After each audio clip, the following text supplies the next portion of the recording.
Kalau bapak mau nangis silahkan nangis. Apa Bukan. urusannya bapak Kan mau belum nangis? tentu ibu lebih pintar dari dia. Nangis saja bapak. Kalau mau nangis. Saya jadi nggak usah juga membodoh-bodohin orang, Bu. Apalagi anak muda gitu loh, kasihan. Mohon maaf Pak. Ya. Bapak juga di setiap tempat, Bapak juga kadang-kadang juga bicara orang bodoh. Bukan, saya Teman nggak pernah Bapak bodoh. apalagi yang namanya Rocky Gerung itu sudah dungu, tolol, bangsat, tapi goblok, itu semua Bapak omongin, mereka omongin. Kan itu teman Bapak juga. Ya teman saya, jangan saya dong. Iya sama Ya, aja. apa hubungannya? Kalau saya bilang tadi, Anak Anda muda bodoh-bodohin, ya ampun. Lu nggak ada. Pingin nangis saya tadi melihat. kalau Bapak mau nangis silahkan nangis. Apa Bukan. urusannya Bapak Kan mau belum nangis? tentu ibu lebih pintar dari dia. Nangis saja Bapak. Saya lanjut Kalau ya. mau Ayo, nangis, cukup, nggak ada cukup. masalah. Kita lanjut. Kita jangan bertengkar. Ya. Iya, tapi nggak boleh juga Saya juga Bapak bilang berdebat. seperti itu. Bukan, makanya saya Ya bilang itu hak saya. mudah-mudahan saya nggak bodoh gitu ya. Iya, Oke. ya mudah-mudahan Saya Bapak lanjut. nggak bodoh. Saya lanjut ya. Memang etik itu mulainya dari kepala. Kalau kepala tidak mengikuti etika, apalagi yang di bawahnya. Jadi memang benar mulainya dari kepala, dan dengan begitu yang di bawah akan ikut. Itu aja. Cukup ya. Terima kasih. Assalamualaikum warahmatullahi wabarakatuh. Alhamdulillah wa syukrulillah wa la hawla wa la quwata illa billah. Allahumma salli wa sallim wa barik ala sayyidina Muhammad wa ala alihi wa ashabi ajmain. Rabbi israh li sadri wa yassir li amri wahlul 'uqdatan min lisani yafqahu qawli. Amma ba'du. Yang kami cintai, yang kita semua hormati, teladani, para alim ulama, para kiai, para habaib, wabil khusus yang khusus datang dari tempat yang amat jauh, hitungan kilometernya, yang kita hormati Profesor Dr. Ustadz Abdus Somad. Semoga beliau selalu diberikan kesehatan, dipanjangkan umurnya, dan dimudahkan dalam seluruh kegiatan dakwahnya. Yang kami hormati, yang kami cintai, Sohibul Bait, Sohibul Hajat, pimpinan Majelis Syarif Hidayatullah Kiai Haji Dr. Andes Muhammad Lutfi Zawawi. Majelis yang beliau bina ini, Masya Allah, makin hari makin berkembang. Insya Allah Kiai Lutfi juga dimudahkan dalam menjalankan semua amanatnya, karena selain mimpin di sini, beliau juga ketua FUHAB, Forum Ulama Habaib di Jakarta, dan alhamdulillah makin hari jangkauannya makin luas. Sekaligus tadi yang memberikan sambutan pembuka, pembina Majelis Syarif Hidayatullah Bang Wahyu Dewanto, anggota dewan kita, mudah-mudahan dimudahkan menjalankan amanatnya.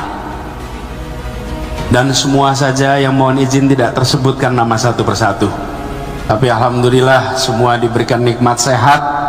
Hari ini bisa sama-sama mendapatkan berkah dari maulid hari ini. Saya juga senang sekali bisa balik lagi, Bu. Bu-ibu apa kabar? Alhamdulillah. Bapak-bapak sehat? Alhamdulillah.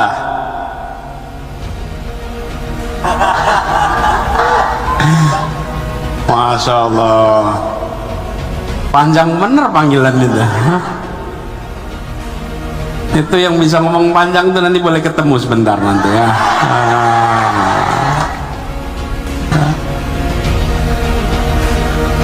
Saya bersyukur bisa kembali ke rumahnya Kiai Lutfi.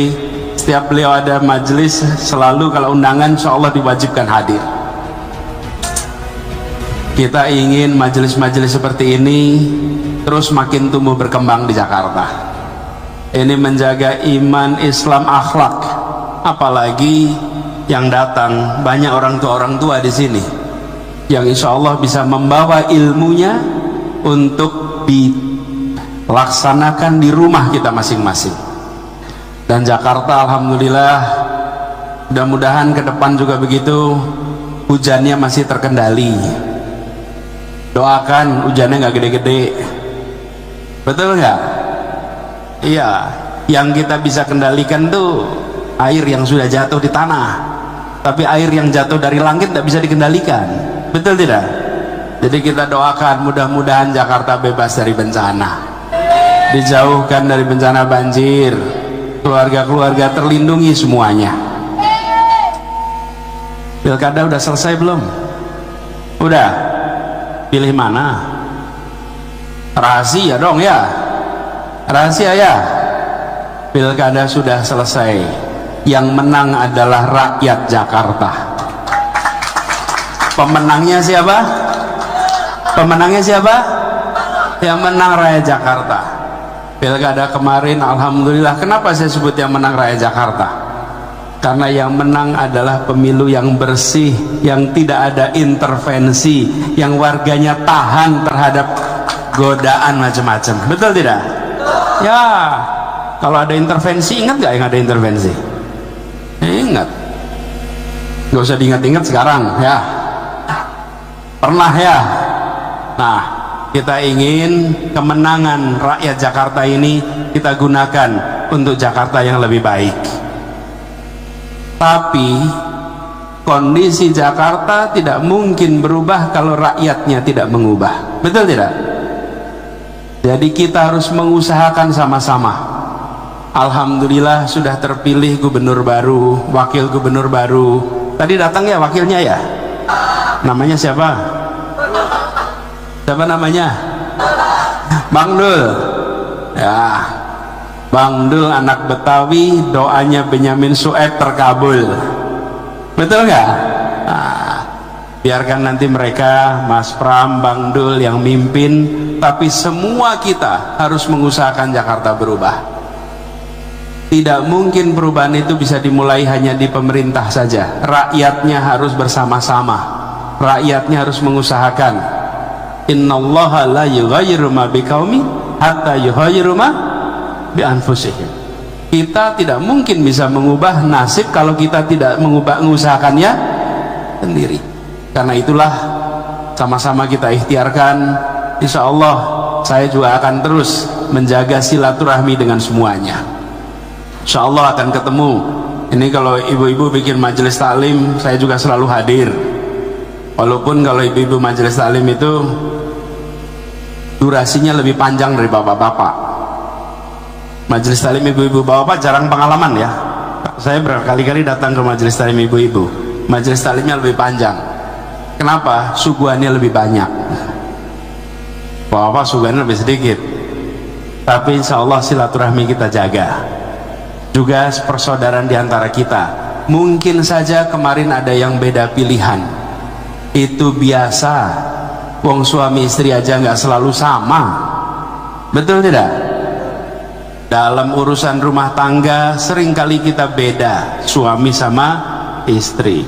Tapi tidak kemudian kalau ada perbedaan jadi permusuhan. Perbedaan kita terima sebagai sebuah rahmah. Insya Allah dengan begitu kita tenang, teduh, damai. Jakarta juga begitu. Yang kemarin beda, yang kemarin sama, tegaskan. Yang menang kemarin adalah rakyat. Hakim itu mudah ditekan karena apa? Masa lalunya sering salaman. Karena itulah kenapa dulu ada KPK. Tujuannya adalah terobosan. Tapi KPK-nya sempat dikoreksi undang-undangnya. Walaupun yang koreksi nggak tahu katanya. Saya bisa ceritakan anekdotal teman-teman di tingkat kepemimpinan nasional. Yang kemudian pesan apapun dari kepemimpinan nasional itu bergaung. Pemberantasan korupsi bukan satu-satunya indikasi usaha mengembalikan integritas, bukan. Justru mengembalikan integritas di penegakan hukum dan integritas di sistem pengadilan kita, itu kunci pertama harus dibereskan. Bukan mencari siapa koruptornya, tapi bagaimana institusi penegakan hukum dan institusi pengadilan kita menjadi institusi berintegritas, supaya hakim-hakim kita hakim-hakim yang tidak bisa ditekan oleh siapapun. Hakim itu mudah ditekan karena apa? Masa lalunya sering salaman, sering ada masa itu mudah sekali ditekan. perkara A, B, C, D. Oh mudah saya katakan. Ini teman-teman harus dibereskan. Kalau tidak dikoreksi, sulit. Karena itulah kenapa dulu ada KPK. Tujuannya adalah terobosan. Tapi KPK-nya sempat dikoreksi undang-undangnya. Walaupun yang koreksi nggak tahu katanya. Tapi kembali kepada persoalan ini teman-teman, bereskan di aspek itu. Dalam jangka pendek, institusi ini penting. Yang kedua, governance di pemerintahan. Governance di pemerintahan ini, tata kelola pemerintahan yang benar. Ada begitu banyak aturan main yang membuat orang terjebak di dalam persoalan korupsi. Bukan diniati untuk korup, tapi aturan mainnya sering membuat orang terjebak di dalam peristiwa korupsi. Korup itu 3, karena kebutuhan, karena keserakahan, dan karena sistem. Yang karena sistem ini bisa diperbaiki dengan cepat. Yang karena kebutuhan, gajinya dipenuhi. Yang karena keserakahan, hukumannya dibesarkan, dibuat jerakan. Nah, ini teman-teman sekalian, bereskan aspek itu. Halo teman, jumpa bersama saya di Kacamata Dangi ya. Bagi kalian yang belum subscribe Kacamata Dangi, yuk subscribe sekarang. Karena subscribe itu gratis. Teman-teman, ini sangat menarik sekali ya. Bagaimana ya Anies Baswedan ya semakin luar biasa. Beliau ini ya adalah sosok pemimpin masa depan, teman-teman. Sosok pemimpin yang ya bisa bersaing ya, baik di dalam negeri maupun di luar negeri, teman-teman. Jadi menurut saya apa yang dilakukan Anies Baswedan per hari ini adalah sebuah langkah yang sangat hebat. Bagaimana beliau, kita lihat teman-teman, mempunyai sebuah daya tarik ya tersendiri ya.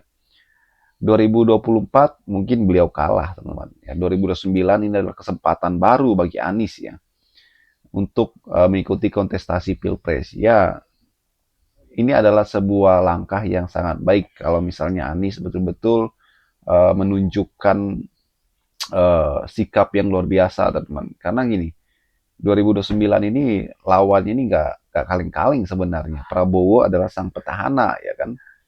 Namun jika Anies betul-betul mempersiapkan dengan baik, saya yakin ya tidak ada yang tidak mungkin.